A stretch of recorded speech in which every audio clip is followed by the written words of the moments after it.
Então, primeiramente, bom dia, boa tarde, boa noite. Eu vou apresentar a minha dissertação parte um. No caso, é a minha introdução, o referencial e metodologia. Vou falar um pouco dos resultados, mas ainda não está completo. Vou falar dos resultados esperados, porque a síntese ainda está sendo feita. Então, isso aqui é uma parte um. Daqui uns meses, eu acredito que eu tenho uma parte 2, que vai ser os resultados e a conclusão do trabalho, do projeto. E a minha dissertação se intitula como Síntese e Caracterização de Nanobiovidros utilizando casca de arroz para próteses ósseas. Meu nome é Daniel Moro Druzian, eu sou orientado pelo professor Dr. William Leonardo da Silva e meu outro professor, que é meu co-orientador, o professor Dr. Alencar Koniski Machado. Se subdividiu em introdução, objetivos, interdisciplinaridade, revisão bibliográfica, metodologia e referencial bibliográfico. Um pouco da introdução do trabalho. O contínuo avanço na biotecnologia vem resultando em um aumento da expectativa da população, proporcionando melhorias na qualidade da vida da pessoa. Com isso, ocorrem maiores problemas em ossos e em tecidos duros, como osteoporose, deficiência de vitamina D, fratura, entre outros. Para tentar aumentar a regeneração ou substituir esse tipo de lesão, foi utilizado primeiramente os enxertos, que são materiais de segunda família, que são titânio e polímeros sintéticos. Só que tinha grandes problemas de reações imunológicas, reação imunogênica e má formação do osso. E isso visava depois substituir por outro tipo de material ou retirar a prótese. Então veio para substituir esses grandes problemas os nanobiovidros, que são da família da terceira geração. No caso, o que é um biovidro? É um material sintético com alto teor de sílica, fósforo, cálcio e sódio, e amplamente utilizado na ortopedia e ortodontia. As principais características deles é reabsorvibilidade e osteocondutividade. O que seria isso? Aumenta a taxa de crescimento ósseo, aumenta a proliferação celular e diferenciação celular controlada. Um pouco da justificativa do trabalho. Principalmente devido ao aumento da área superficial, por ser nano, aumenta a cinética da camada de fósforo e cálcio criada, porque depois eu vou explicar, porque o biovidro em contato com o sangue ele cria uma camada de hidroxiapatita carbonatada, que é a principal fase encontrada nos nossos ossos. E também o aumento da adesão com o substrato ósseo. Um fator de justificativa seria também o dinheiro, todo o biomaterial envolvendo, normalmente ele é caro. Avanços na área de biomateriais, principalmente no país, que não é muito elevada. E reaproveitamento de resíduos em agroindustriais, no caso é a casca de arroz que eu vou utilizar no meu trabalho. E redução de passivos ambientais, que seria a consequência disso. Aqui um objetivo bem geral. Sintetizar e caracterizar um nanobiovidro contendo sílica, fósforo, cálcio e magnésio, são óxidos, via processo Sol-Gel. No caso, esses três óxidos primeiros são os principais, o magnésio vai ser um dopante do meu material. Via processo Sol-Gel, que depois eu vou explicar como é que é o processo Sol-Gel. A partir do resíduo agroindustrial da casca de arroz como precursor de sílica, a fim de melhorar o desempenho biológico do biovidro branco para aplicações de próteses ósseas com aumento da osteocondutividade. Objetivo específico, primeiramente extração da sílica, pegar a casca de arroz, extração da sílica, caracterizar por difração de raio-x em microscopia eletrônica de varretura acoplada com espectroscopia de dispersão de raio-x. O nanobiovidro fazia parte de, primeiro, haver as propriedades texturais, físicas, químicas e morfológicas por DRX, FTIR, FRX, microscopia eletrônica de varredura, análises porosas e potencial zeta.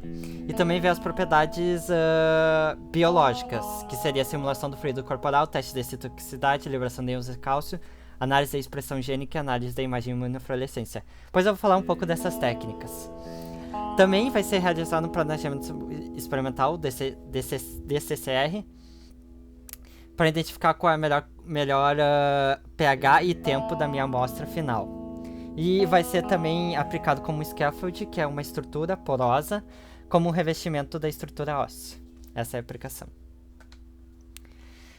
A interdisciplinaridade, que é uma imagem da interdisciplinaridade, é um processo de ligação que converte duas ou mais áreas. No caso, eu peguei nanotecnologia, que é a área das ciências tecnológicas, a minha engenharia, é para identificar propriedades físicas ou químicas, entendimento do processo Sol-Gel do nanobiovidro, entre outras aplicações.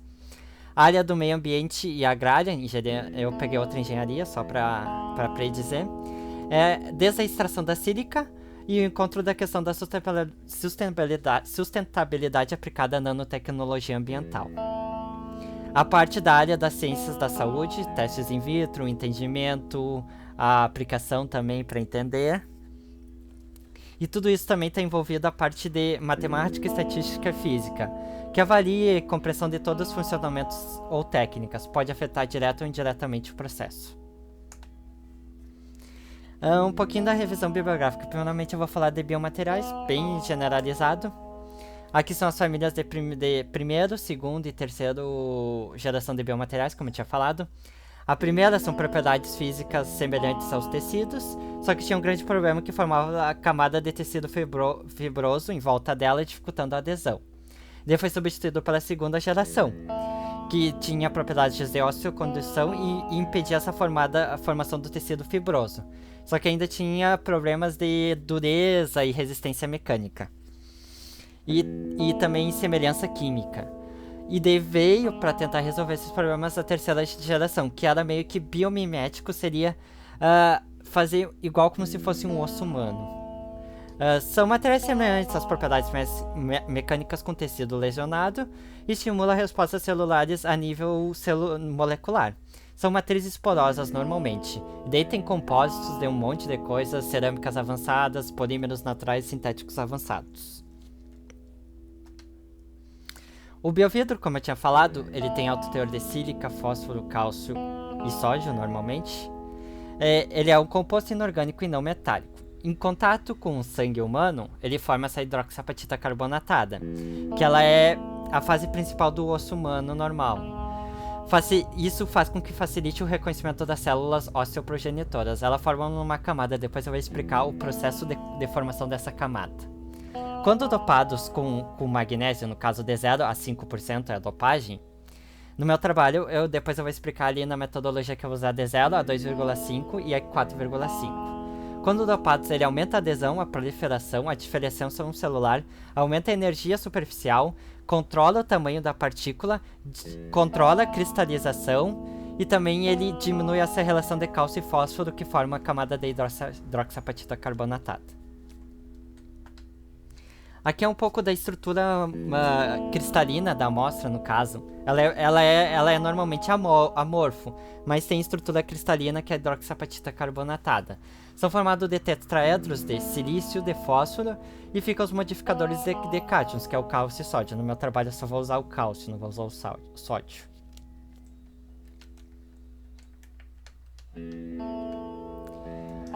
Aqui é um pouco da síntese.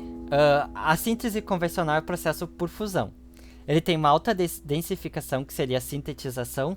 Seria o que seria essa densificação? As partículas elas começam a se juntar e formar um tamanho de partícula maior que o normal. Isso se forma uma estrutura mais cristalina e ocupa altas temperaturas, em torno de 1700 graus. Já o processo Sol-Gel, que eu vou falar o que é elevada taxa de formação, tem formação de uma rede polimérica inorgânica de hidrólise e condensação. Normalmente é usado o TELS e o TEP. No meu caso eu vou usar o casca de arroz e o TEP. A baixa temperatura, normalmente até 100 a 200 graus usado. As vantagens do processo Sol-Gel é que tem elevada taxa de formação da camada de hidroxiapatita carbonatada. Só que o grande problema é o longo tempo de processamento, e também pode ter poros finos residuais. Mas ele tem uma estrutura mais porosa, tem maior reatividade superficial, devido à menor densificação, as amostras, as partículas elas ficam mais afastadas uma da outra, e não tem aquele crescimento anormal da partícula. Uma maior homogeneidade e ocupa baixas temperaturas. No caso da hidroxia, aqui é para falar sobre a camada formada da hidroxiapatita. No primeiro estágio, primeiro que o SPF é uma simulação de fluido corporal. Ele indica, é um teste que indica se vai formar a camada ou não, ou como está se formando. Tu coloca um monte de íons ali, que depois eu vou explicar o processo, e daí tu vê se essa camada está formando ou não. No estágio 1 tem a troca de íons de cálcio e sódio pelo H+ do fluido corporal. No estágio 2 tem a liberação de íons SiOH devido ao efeito de sílica ácida. No estágio 3 tem condensação e polimerização dessa silicato, que a gente chama camada rica em silício. No estágio 4 tem íons de cálcio e fósforo dentro do líquido e do corpo forma uma camada de fosfato em cima dessa camada de silicato. E daí no estágio 5 forma essa camada de hidroxiapatita, que é a cristalização desse fosfato devido à incorporação de OH e CO da amostra. E daí no estágio 6 são estágios que pode acontecer ou não. São porções biológicas não dissolvidas na superfície, efeitos de macrófagos, fixação de células estaminais, entre outras coisas que podem acontecer. Aqui eu já vou falar um pouco da metodologia que está sendo utilizada para realizar esse projeto. No caso, primeiramente, a extração da casca de arroz.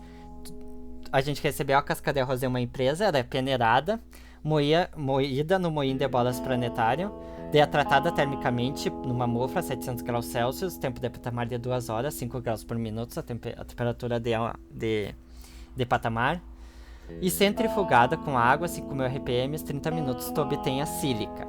E daí, para identificar se a sílica ficou pura, que é 99% em média, que ela fica com uma cor mais branca, vai ser feito difração de raio-x e microscopia eletrônica de varredura com espectroscopia de dispersão de raio-x.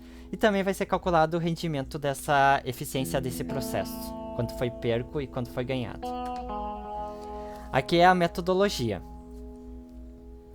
No caso, vai ser adicionada a fonte de sílica, que é a casca de arroz, a fonte de cálcio, que é o nitrato de cálcio tetrahidratado, e a fonte de fósforo, que é o trietilfosfato, que é o TEP, que a gente chama. São tudo calculado. A base calculada foi 58 SI. Foram tudo colocados no solvente.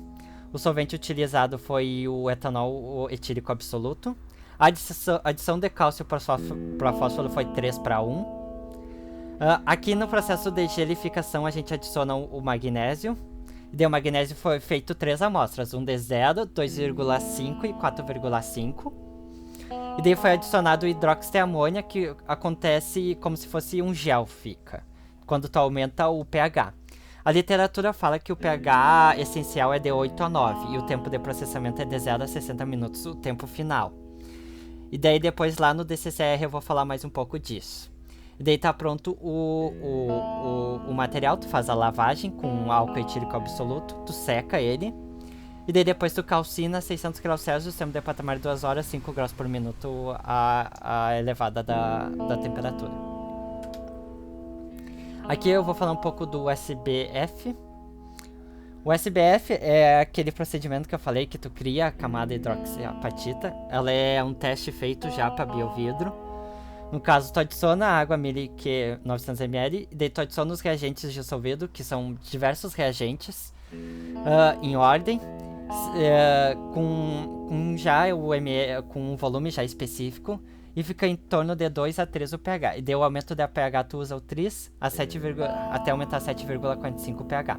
Depois tu coloca ele num pote bem vedado, numa temperatura deixando de 36,5 e armazenado entre 5 a 10 graus Celsius. Primeiramente eu vou falar um pouco do planejamento experimental, porque a partir do planejamento experimental vai ser feito quase todas as outras caracterizações. Como eu disse, o planejamento experimental foi feito de CCR e análise de superfície de resposta. A análise de superfície de resposta é proliferação celular e cristalinidade, MTT e DRX.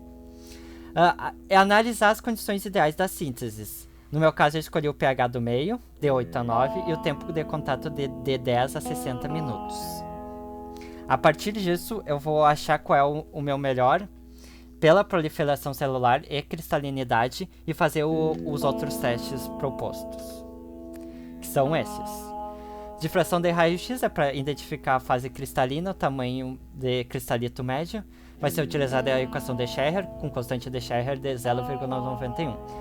A microscopia eletrônica de varredura acoplada com espectroscopia de dispersão de raio-x vai ser analisado o tamanho da partícula e a composição química e a morfologia e a superfície do material. Espectroscopia transformada por Fourier de infravermelho, identificar os grupos funcionais.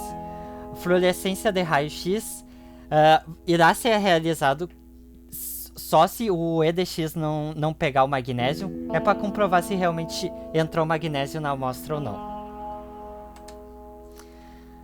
Polarizometria no nitrogênio vai ser usado as técnicas BET e BJH, é para identificar a área superficial, analisar quanto de área superficial, o volume de polos e distribuição de polos. O potencial zeta é para ver a estabilidade em diferentes pH e magnitude das cargas eletrostáticas. Aqui eu vou falar um pouco agora das propriedades biológicas. Aquelas ali que eu falei eram tudo propriedades texturais, morfológicas, entre outras, físicas, químicas e superficiais. Aqui eu vou falar agora um pouco, como eu disse, das propriedades biológicas. Primeiramente o SBF. O SBF é feito assim, tu adiciona o teu nanobiovidro, uma pastilhinha, de 0 a 2,5 e o 5 magnésio dopado, né? E a solução de fluido corporal utilizada vai ser filtrada com uma membrana de 0,25 micro e o volume adicionado vai ser pela área superficial do biovidro dividido por 10. Daí tu deixa a tua amostra ali em 3, 7 dias numa estufa controlada ou a temperatura. Daí tu seca a amostra e faz difração de raio-x. Tu identifica, como eu disse, vai criar aquela camada de hidroxiapatita carbonatada, que ela é cristalina, tu identifica quantidade de cristalinidade, quanto mais cristalino melhor a amostra, e o tamanho médio de cristalito. Essa aqui é para ver a taxa de liberação de íons de cálcio na amostra. Porque o biovidro ele funciona assim, ele vai liberando cálcio e fósforo e formando a camada do osso que seria lesionada.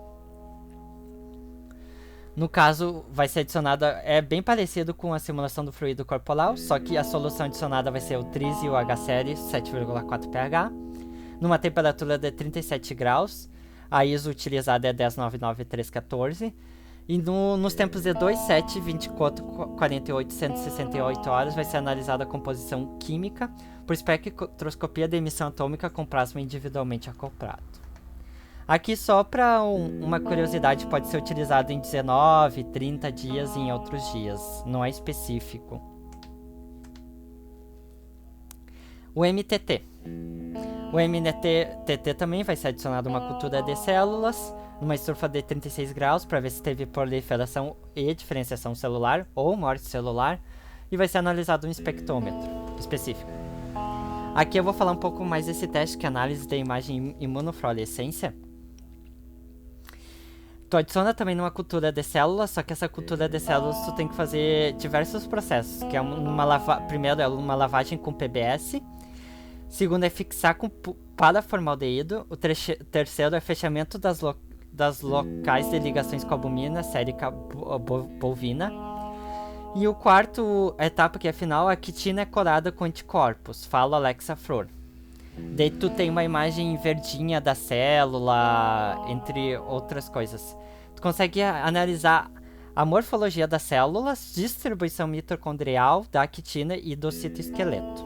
Daí tu utiliza este equipamento, um sistema de imagem digital. A análise de expressão gênica eu também vou falar um pouco. Também tu faz 3 etapas. A primeira etapa é a extração do RNA usando o reagente trisol, que transcreve para o DNA. A segunda etapa são os genes utilizados, vai ser o fator de transcrição 2, fator de transcrição SP7, colágeno tipo 1 e proteína gama carboxiglutamato ósseo, usando o equipamento RT-PCR. E para o gene de referência utiliza o gene da beta-quitina. E o terceiro passo são as condições de ciclismo, que serão utilizadas em 95 graus por minuto, seguido de 40 ciclos, na mesma temperatura por 10 segundos. E daí tu analisa no análise da expressão gênica. Isso aqui é para ver se tem expressão gênica de marcadores relacionados à osteogênese. E meu referencial bibliográfico, né? E eu vou falar um pouco dos resultados esperados. Espera-se, como eu disse, ainda está sendo realizada a síntese, não está completa, e umas técnicas de caracterização já foram feitas. Espera-se que obtenha uma maior regeneração óssea, obtenha também uma resistência mecânica esperada, que seja baixa, que tenha também fatores relacionados à osteogênese, que não tenha morte celular, a parte também do magnésio, que tenha entrado a certa quantidade de magnésio na estrutura, que obtenha também a nanopartícula, não só o biovidro, mas sim nanobiovidro, que tenha uma área superficial bem aumentada. E é mais ou menos isso que eu espero dos resultados. E da conclusão que seria aplicar esse material também, eu espero isso. Obrigado, essa é a minha parte da dissertação. E eu deixo o meu contato e meu número aqui. Qualquer coisa pode me mandar, eu vou deixar no YouTube. Pode me mandar comentário, enfim, ou mandar pergunta para o meu e-mail que eu irei responder.